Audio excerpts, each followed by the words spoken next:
Je m'appelle Hélène Hotton, je suis directrice générale de la Société de développement des périodiques culturels québécois, la SODEP, et je suis diplômée du département de littérature de langue française de l'Université de Montréal. J'ai fait mon bac à l'Université Laval, ma maîtrise à l'Université McGill et mon doctorat à l'Université de Montréal. J'ai choisi pour le 2e et le 3e cycle d'étudier la période de la Renaissance française sur un sujet qui me fascinait à l'époque, qui est la chasse aux sorcières et le savoir qui en découle, c'est-à-dire la démonologie. Et c'est à ce moment-là que j'ai vraiment compris ce que ça voulait dire d'étudier une période qui est temporellement très très loin de nous. Une fois ma thèse soutenue, j'ai intégré le marché du travail. Donc, pendant 6-7 ans, j'ai fait toutes sortes de choses. J'étais notamment coordonnatrice au CRILC à l'Université de Montréal, donc au Centre de recherche interuniversitaire sur la littérature et la culture québécoise. C'est à ce moment-là que je me suis dit, c'est le moment idéal, alors que je travaille à temps plein et que j'ai un bébé aux couches, pour entamer une deuxième maîtrise, celle-là en administration publique à l'ENAP. Mon but pour cette deuxième maîtrise-là était très pragmatique. Je faisais déjà de la gestion et j'avais besoin du diplôme pour le prouver et je souhaitais avoir une formation très spécifique qui allait approfondir le travail que je faisais au quotidien. J'ai été impliquée à la maîtrise et au doctorat surtout. Donc, j'ai fait un stage d'études à Paris, j'ai fait un stage d'enseignement au cégep, j'ai donné des charges de cours à l'université. J'ai été assistante de recherche et j'ai été secrétaire de rédaction pour la revue Études françaises. Donc, j'ai été bien impliquée. Ça explique aussi pourquoi mon doctorat a pu durer si longtemps.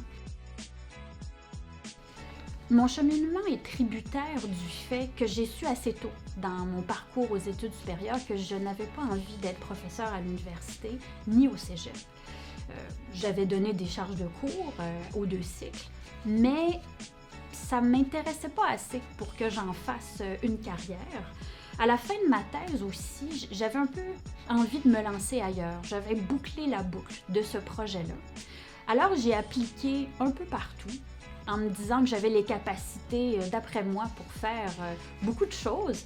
J'ai fini par décrocher un emploi, d'abord à BANQ, à la direction de la recherche et de l'édition, où j'ai vraiment pu tabler sur plusieurs des compétences que j'ai mis en œuvre pendant mon parcours aux études. Donc, j'étais capable de faire de la coordination éditoriale, j'étais capable de faire aussi de l'organisation d'événements, que ce soit des colloques ou des événements culturels, et j'ai fait aussi du commissariat d'exposition. Par la suite, j'ai appliqué sur un poste à l'UQAM, au laboratoire d'histoire et de patrimoine de Montréal. C'était cette fois-ci toujours pour un remplacement temporaire, mais pour de la coordination scientifique.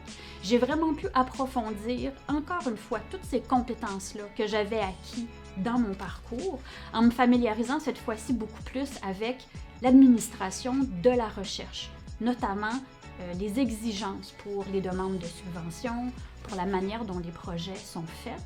Par la suite, j'ai eu un poste, mon premier poste permanent qui s'est ouvert à l'Université de Montréal, au CRIL, donc au Centre de recherche interuniversitaire sur la littérature et la culture québécoise.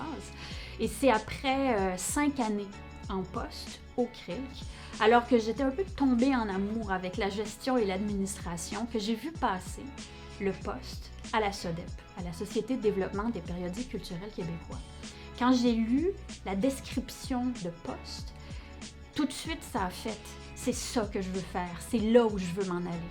Je veux gérer moi-même des équipes, je veux créer des projets qui vont avoir une incidence sur le milieu, je veux avoir les coups des franches un peu. Je me suis lancée et depuis, c'est une expérience exceptionnelle.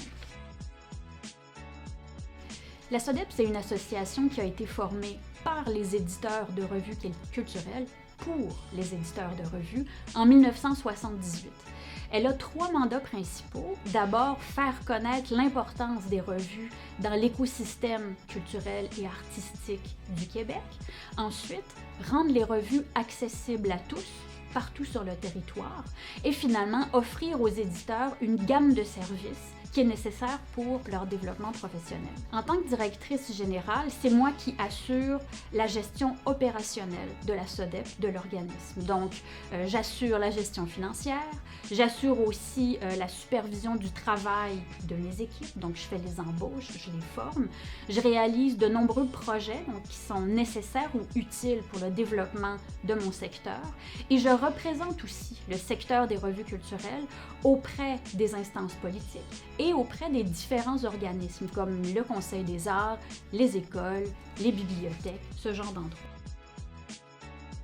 Ce que j'aime le plus dans mon rôle à la SODEP, c'est d'abord d'avoir une incidence concrète et réelle sur le secteur que je représente, donc le secteur des périodiques culturels, avoir les coups des franches.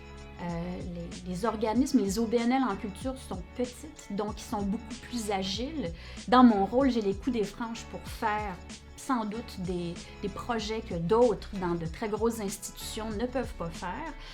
Et ce qui m'intéresse le plus, c'est de créer un milieu de travail qui est celui que j'aurais toujours voulu avoir.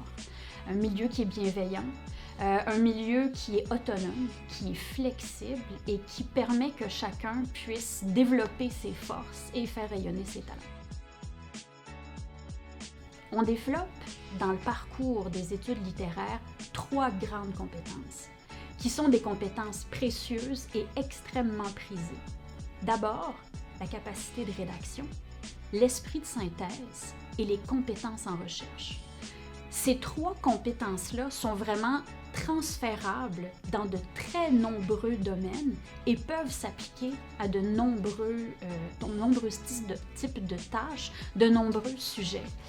Pour avoir moi-même embauché plusieurs personnes, je dois dire que quand j'ai la chance de tomber sur une personne qui est diplômée en littérature, je sais tout de suite que cette personne-là, grâce à ces 3 compétences-là, va être non seulement autonome, mais va tout de suite avoir les capacités de faire par elle-même, très rapidement, un travail qui est la plupart du temps impeccable. Ne vous restreignez pas au parcours traditionnel que l'on donne comme débouché pour le parcours en littérature. Il n'y a pas que le monde de l'édition ou le monde de l'enseignement.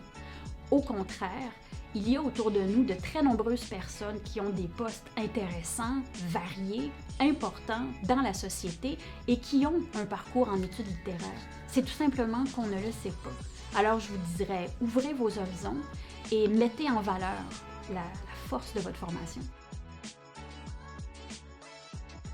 J'aurais fait quelque chose de semblable. J'aurais fait de la gestion, assurément, dans un domaine qui me permet de répondre à mes valeurs, puis dans un domaine aussi où je suis capable de faire une différence.